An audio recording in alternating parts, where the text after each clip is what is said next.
Praise the Lord. ஆண்டவராகிய இயேசு கிறிஸ்துவின் நாமத்தினாலே இந்த நாளிலே கர்த்தருடைய வார்த்தை ரோமர் 12 அதிகாரம் 17வது வசனம்.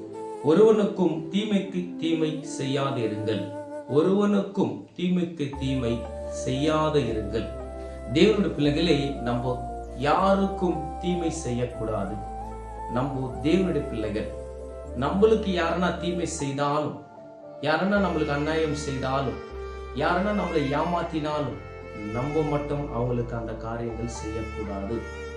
தேவனுடைய பிள்ளைகளே, நம்மளுடைய வாழ்க்கை சமுதாயத்துல எதிர்பார்த்து கொண்டிருக்கிறது. 4 பேர் நம்மளை பார்ப்பாங்க. நம்மளுடைய வாழ்க்கை எப்படி இருக்கிறது?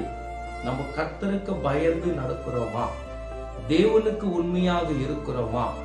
தேவனிடத்துல உண்மையாக விசுவாசத்தோடு இருக்கிறோமா என்று கர்த்தர் மட்டும் அல்ல, சமுதாயத்துல ஜனங்களும் பார்த்து கொண்டிருக்கிறாங்க என்று இந்த வார்த்தைகள் நம் மனதிலே நன்றாக வைத்துக் கொள்ள வேண்டும். தேவனுடைய பிள்ளைகளே, தீமை யாருன்னா உனக்கு செய்தாலும் நீ அந்த தீமை அவனுக்கு செய்யாத இருக்க வேண்டும் என்று பைபிள் இந்த நேரத்தில் நம்மளோடு கூட ஆண்டவர் பேசிக் கொண்டிருக்கிறார்.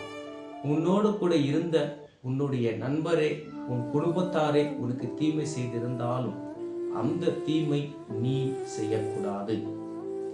யோசேப்பு கூட பிறந்த சகோதரர்களே அவனை விற்று போட்டார்கள். ஆனாலும் யோசேப்பு அவங்களை பகிக்கவில்லை, அவங்களை எதுவுமே செய்யவில்லை, அவங்களுக்கு பழி வாங்கவில்லை. ஏன்னா யோசேப்புக்குள்ள தேவனுடைய ஆவி இருந்தது. தேவனுக்கு பயந்த பாத்திரன் யோசேப்பு.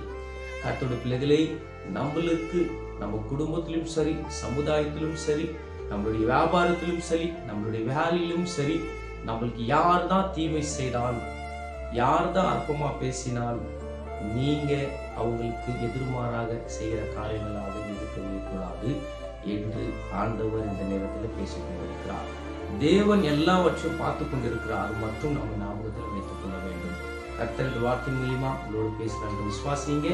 நீங்க தீமை செய்கிற பிள்ளைகளாக இருக்கக்கூடாது, நன்மை செய்கிற பிள்ளைகளாக இருக்க வேண்டும் என்று அப்பா இன்னைக்கு இந்த வார்த்தை மூலியமா உங்களோடு பேசுறாங்க என்று நான் விசுவாசிக்கிறேன். கர்த்தர் இந்த வார்த்தை மூலியமா உங்களை ஆசீர்வதிப்பேன் என்று நான் விசுவாசம். கர்த்தர் தாமே உங்களை ஆசீர்வதிப்பார். ஆமென், ஆமென், ஆமென்.